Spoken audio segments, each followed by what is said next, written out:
Hello friends, स्वागत है आप सभी का CBB कर आर्ट्स क्लासेस में। सबसे पहले दोस्तों आप सभी को नवरात्रि की बहुत बहुत शुभकामनाएं CBB कर आर्ट्स क्लासेस की तरफ से। आज के इस वीडियो में इतिहास के एक महत्वपूर्ण प्रश्न को कवर करने वाले हैं जो बहुत बार दोस्तों रिपीट हुआ है। आप यहाँ पे खुद देख लीजिए, 2020 से जब से NCERT लागू है तब से जो है 2020 में पूछा, फिर 22 में पूछा है। 2021 में पेपर नहीं हुआ था, लोग प्रमोट हुए थे, इसीलिए 2021 में नहीं पूछा, नहीं 2021 में पूछा गया होता। इसके बाद 2022 में, 2023 में देखिए कितने ज्यादा सेट में पूछा गया है। मैं आपको दोस्तों बता दूं कि यूपी में लगभग 6-7 सेट बनते हैं। उसमें से अगर बात करें, जैसे यहाँ पे दे सकते हैं AH सेट में, AF सेट में, AE सेट में, तो 3 सेट में 2023 में ही सवाल पूछा गया था और अलग अलग प्रकार से पूछा गया था। आइए इन प्रश्न को कवर करते हैं जो कई बार रिपीट हुआ है। मैं दोस्तों आपको 100% विश्वास दिलाता हूं, आपको याद करवा दूंगा, भरोसा करिए। 5 सालों का एक्सपीरियंस जो करवा देता हूं एग्जाम में आता है। थोड़ा सा विश्वास करके आप चैनल के साथ जुड़ सकते हैं, आपको माता रानी कसम सबसे अच्छी तरीके से तैयारी करवा दूंगा। शुरुआत करते हैं। गौतम बुद्ध के जीवन एवं उनकी शिक्षाओं पर प्रकाश डालिए, ये सवाल पूछा गया था 2022 में और 2023 के AH सेट में पूछा गया था। इसी क्वेश्चन को अथवा करके पूछा गया था कि बौद्ध धर्म की शिक्षाओं का वर्णन कीजिए। 2022 में, 2023 में AF सेट में पूछा गया था और क्वेश्चन पूछा है बौद्ध धर्म की प्रमुख सिद्धांत क्या थे। 2020, 2023 के AE सेट में पूछा गया था। बहुत ही इंपॉर्टेंट दोस्तों, शुरुआत करते हैं। सबसे पहले मैं आपको यहाँ पे गौतम बुद्ध का जो जीवनी है वो एक साथ लिख के दिखा दूं। यहाँ पे देख लीजिए, आप अच्छी तरीके से समझ पाएंगे इनकी जीवनी से संबंधित। यहाँ पे कितने टाइप के सवाल बनेंगे वो भी सब कुछ मैं बताऊंगा। अगर दोस्तों आप इस प्रश्न को तैयार करते हैं तो आपको बता दें, इससे आपका बहुविकल्पीय, इससे आपका जो आपका डेट वाला आता है वो आपका तैयार हो जाएगा और मानचित्र का तैयार हो जाएगा और अति लघु तैयार हो जाएगा और इसके बाद लॉन्ग क्वेश्चन तैयार होगा। कितने ज्यादा इंपॉर्टेंट दोस्तों है, आपका मानचित्र कार्य तैयार होगा, बहुविकल्पी पूछ लेगा इसी में से डेट वाला जो पूछता है 10 नंबर का वो पूछ लेगा, इसी में से लघु उत्तरीय और इसी में से लॉन्ग क्वेश्चन, मतलब ये पूरा का पूरा क्वेश्चन बनेगा। बहुत ही ज्यादा महत्वपूर्ण है दोस्तों। शुरुआत करते हैं। सबसे पहले जन्म की बात करें, गौतम बुद्ध का जन्म कब हुआ था। जन्म की अगर बात करें तो 563 ईसा पूर्व में हुआ था। कब हुआ था? 563 ईसा पूर्व में हुआ था। अगर मैं दोस्तों आपको इसको याद करवाऊं तो आप इतना समझ लीजिए, अच्छे तरीके से याद करने के लिए आपको थोड़ा यहाँ पे समझना पड़ेगा। क्या मैं एक वर्ड लिख रहा हूं, आप इस वर्ड को थोड़ा समझिए। एक वर्ड मैं लिख रहा हूं, यहाँ पे एक वर्ड लिख रहा हूं, मान लीजिए यहाँ पे क्षत्रिय लिखा गया है, ठीक है। यहाँ पे मैंने लिखा है क्षत्रिय। अब इस क्षत्रिय को थोड़ा ध्यान से पढ़िए और इसमें कोई आप अंक निकालिए, जरा अंक निकालिए। क्षत्रिय में लिखिए क्षत्रिय, क्षत्रिय मतलब छाते निकल रहा है कि नहीं निकल रहा है। क्षत्रिय में छाते निकल रहा है कि नहीं निकल रहा है? बिल्कुल निकल रहा है। तो आप इसको 63 ना याद करके आप इसको क्षत्रिय याद करिए। गौतम बुद्ध क्या थे? क्षत्रिय थे। आप ऐसे याद करिए, ठीक है। आपको तरीका बता रहा हूं तो आप इसको याद करिए, 563 यानी क्षत्रिय थे, ठीक है। ईसा पूर्व का मतलब ईसा पूर्व, ईसा मसीह के जन्म की पहले की घटना को ईसा पूर्व कहा जाता है। तो ईसा मसीह के जन्म के पहले की बात ये है। गौतम बुद्ध का जन्म 563 यानी जो है क्षत्रिय। गौतम बुद्ध का जन्म कब हुआ था? क्षत्रिय 563 में। कब हुआ था? 563 में। स्थान का नाम लुम्बिनी। दोस्तों अगर बात की लुम्बिनी का तो प्रेजेंट टाइम में ये नेपाल के कपिलवस्तु में पड़ता है और जो कपिलवस्तु है ये जो है लुम्बिनी का एक गांव का नाम है, कपिलवस्तु वहाँ का एरिया का नाम है और नेपाल में पड़ता है, ठीक है। यहाँ पे आपसे पूछ लेगा मानचित्र में वह स्थान जहाँ पे गौतम बुद्ध का जन्म हुआ था, तो आपका जवाब होगा लुम्बिनी। और लुम्बिनी को अगर आप मानचित्र में दर्शाएंगे तो समथिंग कुछ इस प्रकार से जो है, अगर मानचित्र में आप देख पाएंगे तो कहाँ पे आप देख पाएंगे, मैं आपको बता दे रहा हूँ कि कहाँ पे नेपाल में जो है आप भर पाएंगे। थोड़ा सा मानचित्र को यहाँ पे बना लेते हैं, फिर इसके बाद आपको समझने में आसानी होगी। यहाँ पे दोस्तों ये देखिए नेपाल है, ठीक है। नेपाल में आपको जो है यहाँ पे ये लोकेशन आप लगभग यहाँ पे लुम्बिनी भरेंगे, ठीक है। यहाँ पे आप भर देंगे लुम्बिनी। देखिए पूरी तरह से मैं आपको बता दूंगा, इस तरह से आप लुम्बिनी भर देंगे, नेपाल में पड़ता है। आपको यहाँ पे 1 नंबर आपको मानचित्र का मिल जाएगा। सबको दोस्तों बताएंगे, एक एक बात समझाएंगे अच्छी तरीके, बस समझने की कोशिश करेंगे। अब देखिए इसके बाद जो है बात करें पिताजी का नाम, तो इनके पिताजी का नाम शुद्धोधन था और ये कपिलवस्तु के शासक थे। एक राजा थे, कपिलवस्तु के शासक थे, तो शुद्धोधन इनके जो है पिता का नाम हो गया। माता महामाया देवी, ठीक है। महामाया देवी से जो है यहाँ पे आप याद कर लेंगे महामाया, ठीक है। इसके बाद पत्नी का नाम यशोधरा, सभी जानते होंगे, और पुत्र का नाम राहुल था। यहाँ पे दोस्तों ये सवाल 2000 जो है पूछा गया था, 2020 या फिर 22 में पूछा गया था कि गौतम बुद्ध के पिताजी का नाम क्या था। तो यहाँ पे ये शुद्धोधन जो है पूछा गया था बहुविकल्पीय में, तो इसको भी आप ध्यान रखेंगे। इसलिए मैंने सब कुछ आपको बता दिया कि बहुविकल्पीय में, मानचित्र में, डेट वाले में, और अति लघु में, और इसके बाद लॉन्ग क्वेश्चन में, सब कुछ दोस्तों यहाँ पे बनेगा। ये तो दोस्तों बात हो गया कि इसका जो है आप स्क्रीन शॉट ले सकते हैं, ये डिटेल हो गया। अब इसके बारे में बात करते हैं। गौतम बुद्ध से समय कुछ स्थल हैं जो कि बहुत ही इंपॉर्टेंट है, आपको इसको समझना पड़ेगा। इनको जो है ज्ञान प्राप्ति कहाँ पे हुआ था, तो गया यानी बोध गया बिहार में पड़ता है। आपसे पूछ लेगा मानचित्र में वह स्थान जहां गौतम बुद्ध को ज्ञान प्राप्त हुआ था, कहाँ पे, बोध गया में। इसके बाद दोस्तों आपसे पूछ लेगा प्रथम उपदेश ऋषि पत्तनम जो है ये प्राचीन नाम है, सारनाथ में पड़ता है, और ये प्रेजेंट टाइम में वाराणसी में है, ठीक है। तो आपसे पूछ लेगा वह स्थान जहां गौतम बुद्ध ने प्रथम उपदेश दिया था, सारनाथ वाराणसी में। अगर आप यूपी में भरेंगे वाराणसी में, वाराणसी कहाँ पे है, तो देखिए नेपाल के नीचे यहाँ पे यूपी है, तो लगभग यहाँ पे जो है आपका वाराणसी पड़ेगा। इस प्रकार से अगर आप मानचित्र में भरेंगे तो दोस्तों आपको पूरा नंबर आपको यहाँ पे मिल जाएगा। इसी प्रकार से मानचित्र भरा जाता है। इसके बाद दोस्तों बात ये हो गई कि वह स्थान जहां प्रथम उपदेश दिए थे, तो प्रथम उपदेश कहाँ पे, वाराणसी में, सारनाथ प्राचीन नाम ऋषि पत्तनम है। इसके बाद दोस्तों महापरिनिर्वाण को मृत्यु कहा जाता है, और इनका जो मृत्यु हुआ था कुशीनगर में हुआ था। तो आपसे पूछ लेगा, मानचित्र में पूछ लेगा, बहुविकल्पीय में पूछ लेगा कि वह स्थान जहां गौतम बुद्ध का महापरिनिर्वाण हुआ था, तो आंसर हो जाएगा कुशीनगर। इसके बाद दोस्तों बात करते हैं यहाँ पे कुछ विशेष पॉइंट की, बहुत ही इंपॉर्टेंट पॉइंट है, विशेष वाला ध्यान में रखेंगे।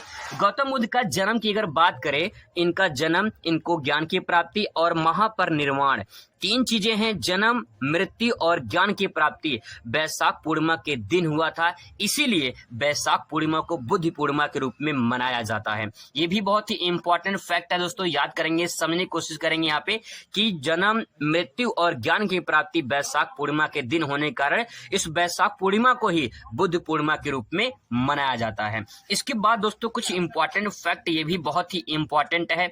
सारे पॉइंट मैंने कई सारे किताबों से कलेक्ट करके दोस्तों लिखा है, ताकि आपका पूरा एक ही वीडियो में ये प्रश्न तैयार हो जाए। गृह त्याग की जो घटना हुई थी उसको क्या कहा जाता है, ये आपसे पूछ लेगा। तो महाभिनिष्क्रमण जो है, महाभिनिष्क्रमण गृह त्याग की घटना कही जाती है। ये भी बहुत इंपॉर्टेंट है। जब गौतम बुद्ध ने अपना घर त्याग दिया था, तो उस घर को त्यागने की घटना को क्या कहा जाता है, ये आपसे पूछ लेगा बहुविकल्पीय में या फिर अति लघु में, तो महाभिनिष्क्रमण कहा जाता है। इसके बाद दोस्तों प्रथम उपदेश की घटना, ये प्रथम उपदेश की जो घटना थी इसको क्या कहते हैं, धर्म चक्र परिवर्तन कहते हैं। ये भी बहुत ही इंपॉर्टेंट है, धर्म चक्र परिवर्तन किसे कहते हैं, तो प्रथम उपदेश जो दिए थे वाराणसी में उन्होंने, उस घटना को धर्म चक्र परिवर्तन के नाम से जाना जाता है। इसके बाद दोस्तों अगर मृत्यु की घटना की बात करें तो महापरिनिर्वाण के नाम से जाना जाता है। तो दोस्तों ये कुछ इंपॉर्टेंट थे जो आप यहाँ पे दे सकते हैं। ये पूरा का पूरा जो है डिटेल आप इसका स्क्रीनशॉट ले सकते हैं, नहीं तो मैं टेलीग्राम चैनल पे भेज दूंगा, उसका लिंक आपको डिस्क्रिप्शन में मिल जाएगा। चलिए अब बात करते हैं इसके मुख्य शिक्षाएं और सिद्धांत की। अब ये भी मैं दोस्तों आपको अच्छी तरीके से याद करने की पूरी कोशिश करूंगा। इसके बाद दोस्तों आप हेडिंग डालेंगे बौद्ध धर्म की शिक्षा एवं सिद्धांत। उन्होंने क्या शिक्षा दी है और कौन कौन से उनके सिद्धांत थे, ये हमको समझना है। सिद्धांत का मतलब होता है थॉट, विचार, भावनाएं। गौतम बुद्ध के विचार क्या थे, उनकी भावनाएं क्या थी, उन्होंने क्या क्या सिद्धांत के माध्यम से कहा है, वही हमको समझना है। आइए शुरुआत करते हैं गौतम बुद्ध की शिक्षाओं और सिद्धांत के बारे में। बहुत कुछ सीखने को भी मिलेगा आपको, क्योंकि बहुत अच्छी सिद्धांत और शिक्षाएं गौतम बुद्ध ने दिया है। बात करते हैं यहाँ पे सब बुद्ध पर सांस्कारिक दुखों एवं कष्टों का बहुत अधिक प्रभाव था। उन्होंने यह अनुभव किया कि इन सब दुखों का कारण तृष्णा है। तृष्णा का मतलब होता है इच्छा।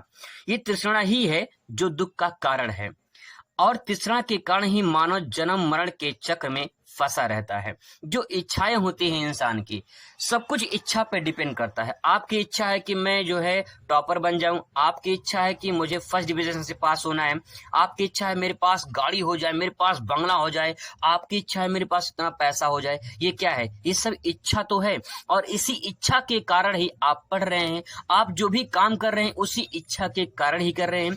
तो सारा खेल किसका है, इस तृष्णा का है, इस इच्छा का है। तो गौतम बुद्ध ने जो अपने जीवन में देखा था कि गौतम बुद्ध ने देखा कि जो है सांस्कारिक जो है वो कहीं न कहीं दुखों से भरा पड़ा है, कष्टों से भरा पड़ा है और बहुत अधिक जो है प्रभावित हुए जब ये दुखों और कष्टों को देखें। उन्होंने ये अनुभव किया, उन्होंने क्या किया, अनुभव किया कि इन सभी दुखों का जो कारण है वो कारण क्या है, तृष्णा है और जो है तृष्णा कहें या फिर इच्छा कहें। यहाँ पे दोस्तों जब उन्होंने ये बात समझा कि इच्छा ही सब कुछ डिपेंड करता है दुखों के कारण में, तो यहाँ पे इन्होंने आगे इस इच्छा के बारे में कुछ बताया है। तृष्णा जो होता है, तृष्णा के कारण ही जो है, तृष्णा के कारण मानव जन्म मरण के चक्र में जो है क्या करता है, फंस जाता है। इसके बाद दोस्तों उन्होंने क्या कहा है, गौतम बुद्ध ने गौतम बुद्ध ने लोगों के सामने दुखों का छुटकारा पाने के लिए कुछ मार्ग रखा है। वह सरल और सुखम और व्यवहारिक है। ये जो मार्ग इन्होंने बताया है ये बहुत ही इम्पोर्टेंट है और इन्हीं मार्ग को हमें समझना है। आगे मार्ग क्या है इसके बारे में बात करेंगे, लेकिन पहले यहाँ पे हमें ये समझना है कि महात्मा बुद्ध की जो 4 आर्य सत्य थे, ये भी दोस्तों बहुत ही इम्पोर्टेंट है। 4 आर्य सत्य जो थे ये क्या थे, अभी इनके बारे में समझने की कोशिश करते हैं। सबसे पहले यहाँ पे जो ये बात कही गई है बस इतना समझ लीजिए, गौतम बुद्ध जब संसार में देखे तो उन्होंने 2 चीज को पाया कि संसार में दुख है और कष्टों से भरा है ये संसार। उन्होंने ये अनुभव किया दुखों और कष्टों का जो कारण है वो क्या है, वो कहीं न कहीं इच्छा है, तृष्णा है। इसी के बारे में दोस्तों आगे इन्होंने कहा है कि इस तृष्णा को, इच्छा को कैसे दूर किया जा सकता है और संसार में जो 4 आर्य सत्य उन्होंने बताया है वो क्या है, इसके बारे में अब डिटेल से समझने की कोशिश करते हैं। सबसे पहले दोस्तों इन्होंने पहला पॉइंट बताया है कि दुख ही जीवन का सत्य है। उन्होंने कहा है कि संसार है और संसार में दुख जरूर है। अब ये दुख जो है, दुख ही जीवन का सत्य है। क्या कहा है इनमें, इसमें देखिए, महात्मा बुद्ध ने कहा है कि संसार दुखमय है, वृद्धावस्था भी दुख है, रोग भी दुख है, प्रिय वस्तु का वियोग भी दुख है और अप्रिय वस्तु का संयोग भी दुख है। बहुत ही सिंपल सेंटेंस में अगर आप इसे समझ सकते हैं तो इतना बस समझ लीजिए, क्या वृद्धावस्था दुख नहीं है? बिल्कुल दुख है। आप इस बात को महसूस नहीं कर सकते हैं, लेकिन किसी वृद्धा इंसान से, किसी वृद्धा व्यक्ति से आप पूछिए, या आपके घर में आपके दादा दादी होंगे, कोई वृद्ध अवस्था में होगा, आप उससे पूछिए उसकी जीवन दशा कैसी है, कहीं कहीं दोस्तों दुख में जरूर होता है। इसके बाद दोस्तों यहाँ पे रोग, क्या रोग दुख में नहीं है? बहुत बड़ा दुख का कारण होता है रोग। अगर जिसको हो जाता है किसी प्रकार का कोई रोग तो उससे पूछिए, कहें कि उसका जो जीवन है वो अपने आप में एक दुखित जीवन व्यतीत करता है वो। इसके बाद दोस्तों कहा है कि प्रिय वस्तु का वियोग भी दुख है। आपका कोई प्रिय वस्तु हो जो आपसे बिछड़ जाए, जो आपसे दूर चला जाए, क्या दुख होता है कि नहीं होता है? बिल्कुल होता है। अगर कोई अप्रिय वस्तु, मतलब जो चीज आप पसंद नहीं कर रहे हैं वो चीज आपको मिल जाए तो क्या आप दुख में होंगे? अरे बिल्कुल दुख में होंगे। अगर मैं आपसे कहूं कि आपको देखिए मैथ पढ़ना है, तो अगर आपको मैथ अच्छा नहीं लगता है तो आप क्या करेंगे? मैथ फिर भी आपको जबरदस्ती पढ़ाया जाए तो कहीं न कहीं दुख का कारण होगा कि नहीं होगा? बिल्कुल होगा। तो यहाँ पे वही बात कहा गया है कि जो अप्रिय वस्तु होता है, जो आपके सबसे ज्यादा प्रिय होता है, आप जिसे प्रिय मानते हैं, वो अगर आपसे दूर चला जाए तो दुख होता है कि नहीं होता है? पक्का दुख होता है। और कोई अप्रिय वस्तु होता है जिसे आप पसंद नहीं करते हैं, वो अगर आपसे मिल जाए तो आपको फिर भी तब भी दुख होगा। कहीं न कहीं दुख का कारण है और दुख जो है जीवन में सत्य है और दुख संसार में जरूर है। इसके बाद दोस्तों ने कहा कि संसार में दुख है तो दुख का कारण भी उन्होंने बताया है। और दुख का कारण क्या है इस बात को समझने की कोशिश करना है यहाँ पे, कि उन्होंने दुख का कारण बताया है। दुख का कारण यानी समुदाय से कहते हैं दुख का कारण है, दुख का कारण अवश्य है। महात्मा बुद्ध ने कहा है दुख का कारण तृष्णा और काम वासना है। देखिए अभी मैंने पहले आपको बताया कि दुख है, इसका कारण क्या है? कहीं न कहीं इंसान की जो इच्छा है, जो तृष्णा है, वो इच्छा पे डिपेंड नहीं करता है। वो इंसान क्या करना चाहता है, क्या बनना चाहता है, उसकी इच्छाएं अनंत होती हैं। वो चाहता कुछ है और जो है अगर उसे ना मिले तो कहीं कि दुख का कारण बनता है। यहाँ पे काम वासना का मतलब ये होता है कि जो आपकी इच्छाएं, जो आप करना चाहते हैं, वो भी काम वासना अगर पूरी ना हो, जैसे आप जैसे चाहते हैं, जिसे संबंध बनाना चाहते हैं, अगर वो चीज आपको ना मिले तो दुख का कारण बनेगा कि नहीं बनेगा? बिल्कुल बनेगा। तो दोस्तों यहाँ पे उन्होंने दुख का कारण जो बताया है वो तृष्णा बताया है, और तृष्णा ही सबसे मोस्ट इंपॉर्टेंट है कि दुख का कारण क्या है। तृष्णा यानी इच्छा। इसके बाद दोस्तों ने बताया है कि अगर दुख का कारण है, यानी संसार में अगर दुख है तो दुख का कारण भी है और दुख का नाश भी संभव है। दुख को खत्म किया जा सकता है, नाश किया जा सकता है, यानी निरोध उसको बोलते हैं, दुख निरोध। तृष्णा का निरोध करने से निर्वाण की प्राप्ति होती है। अगर हम जो हमारी इच्छाएं हैं उसको हम समाप्त कर दें, उसका नाश कर दें, तो हमें निर्वाण यानी मोक्ष की प्राप्ति हो सकती है। यानी हम जो हमारे दुख हैं वो समाप्त हो सकते हैं। इसके बाद दोस्तों जो अगला पॉइंट बताया उन्होंने बहुत ही मोस्ट इम्पॉर्टेंट बताया है। चौथा पॉइंट दोस्तों बहुत ही इंपॉर्टेंट है। इन्होंने दुख के निवारण का मार्ग बताया है। दुख के जो निवारण है इसका मार्ग है और इसे कहते हैं अष्टांगिक मार्ग। ये बहुत ही इंपॉर्टेंट है। आइए इसको डिटेल में समझने की कोशिश करते हैं और आपको अच्छे तरीके से मैं याद भी करवा दूंगा। आपको पल भर में, चुटकियों में याद हो जाएगा। तो भगवान बुद्ध ने जो 4 आर्य सत्य बताए थे उसमें उन्होंने कहा था कि संसार में दुख है। संसार में क्या है? संसार में दुख है भैया। संसार में पूरा दुख है और उन्होंने दुख के साथ उसका कारण भी बताया है। दूसरा आर्य सत्य उन्होंने बताया था कि दुख का कारण है। अगर दुख है संसार में तो दुख का कारण भी है। और उन्होंने तीसरा बताया था कि दुख का निरोध भी है, यानी दुख को नाश किया जा सकता है। और उस दुख को नाश करने के लिए उन्होंने कुछ मार्ग बताए हैं और वही मार्ग क्या कहलाता है? अष्टांगिक मार्ग कहलाता है। तो अष्टांगिक मार्ग में क्या होता है? रास्ता होता है। और यहाँ पे रास्ते कितने हैं? 8 है। और किस चीज का रास्ता है? तो जवाब होगा दुख निवारण का। तो दुख निवारण मार्ग में 4 जो है यार सत्य में से जो उन्होंने चौथा पॉइंट बताया था उसमें अष्टांगिक मार्ग के बारे में चर्चा करने वाले हैं। यहाँ पे अष्टांगिक मार्ग मैंने नोट डाउन कर लिया है। अब इसको तरीके से समझने वाले हैं।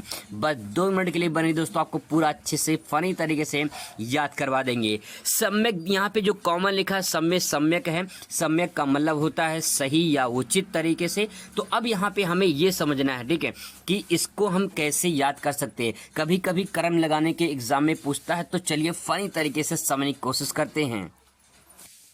दोस्तों याद करने के लिए सबसे पहले आपको यहाँ पहला पॉइंट उठाना है दृष्टि। दृष्टि का मतलब क्या होता है? दृष्टि का मतलब होता है देखना, ठीक है। दृष्टि का मतलब क्या हो गया? देखना हो गया। तो आप महसूस करिए, आप यहाँ पे फील करिए कि आप देख रहे हैं किसको? एक लड़की को देख रहे हैं, ठीक है। एक लड़की को आप देख रहे हैं। तो जब आप एक लड़की को देख रहे हैं तो आपके मन में एक विचार आया होगा। आप एक गाना गुनगुनाते होंगे, क्या? एक लड़की को देखा तो वैसा लगा। आपके मन में एक गाना आया होगा, विचार आया होगा कि भाई एक लड़की को देखा तो ऐसा लगा। अब जब आपने इस लड़की को देखा तो आपके मन में एक विचार आया होगा, आपके मन में एक भावना उठी होगी, आपने अंदर एक संकल्प लिया होगा, भाई काश इससे शादी हो जाती, क्योंकि सुंदर है देखकर आप जो है मनमोहित हो चुके हैं और आप यही देखकर है भाई काश इससे शादी हो जाए। तो आप संकल्प ले रहे हैं। संकल्प कैसे ले रहे हैं? किसके आधार पे ले रहे हैं? भाई देख के, देखा तभी तो संकल्प लिया। तो देखा मतलब दृष्टि, और दूसरा हो जाएगा संकल्प। आपने अपने अंदर संकल्प लेना, भाई से शादी हो जाए ना तो जिंदगी लाइफ बन जाएगी। यहाँ पे दोस्तों आप समझ सकते हैं कि आप दृष्टि देख रहे हैं और देखकर आप उसके मन में जो विचार, आपके मन में जो विचार आया, जो संकल्प आपने लिया है, अब आपके मन में विचार आया कि भाई मैं उसके सामने ना, उस लड़की के सामने मैं कुछ अच्छा बोलूँगा तभी वो इम्प्रेस होगी। तो आप क्या करेंगे? अच्छा बोलेंगे, अच्छा बोलेंगे, ऐसी वाणी बोलिए। तो यहाँ पे आप क्या करेंगे? ऐसी वाणी यानी वाक करेंगे, वाणी बोलेंगे, सुंदर अच्छे शब्द बोलेंगे, अच्छे शब्द बोलकर उसको जो है अपने तरफ आकर्षित करेंगे। तो पहला पॉइंट आपने देखा और देख के क्या किया? आपके मन में एक संकल्प आया, विचार आया, आपने संकल्प ने भाई से शादी हो जाए तो मजा आ जाए। फिर इसके बाद आपने क्या किया? अच्छी वाणी बोली, ऐसा वाणी बोलिए मन का आपा खोए। तो आपने क्या किया? अब इसको इम्प्रेस करने के लिए आपने अच्छी वाणी बोली और फिर अच्छे कर्म भी किए। अब भाई गलत काम करते हो उस काम को छोड़कर, क्योंकि आप जो है किसको पसंद कर रहे हैं?